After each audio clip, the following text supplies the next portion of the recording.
О, Пресвята Владичице Богородице, Мати Сина Божого і наша Небесна Мати, з вдячністю і любов'ю припадаємо до Тебе і прославляємо Твоє святе материнство.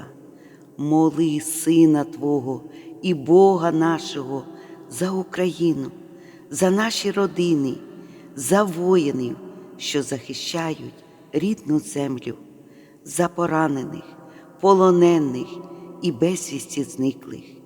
Покрий нас своїм чесним омофором, захисти від усякого зла, навчи смирення, терпіння і любові та приведи нас до спасіння. Бо Ти є наша надія і заступниця, і Тобі славу воссилаєм, нині повсякчас і на віки віків. Амінь.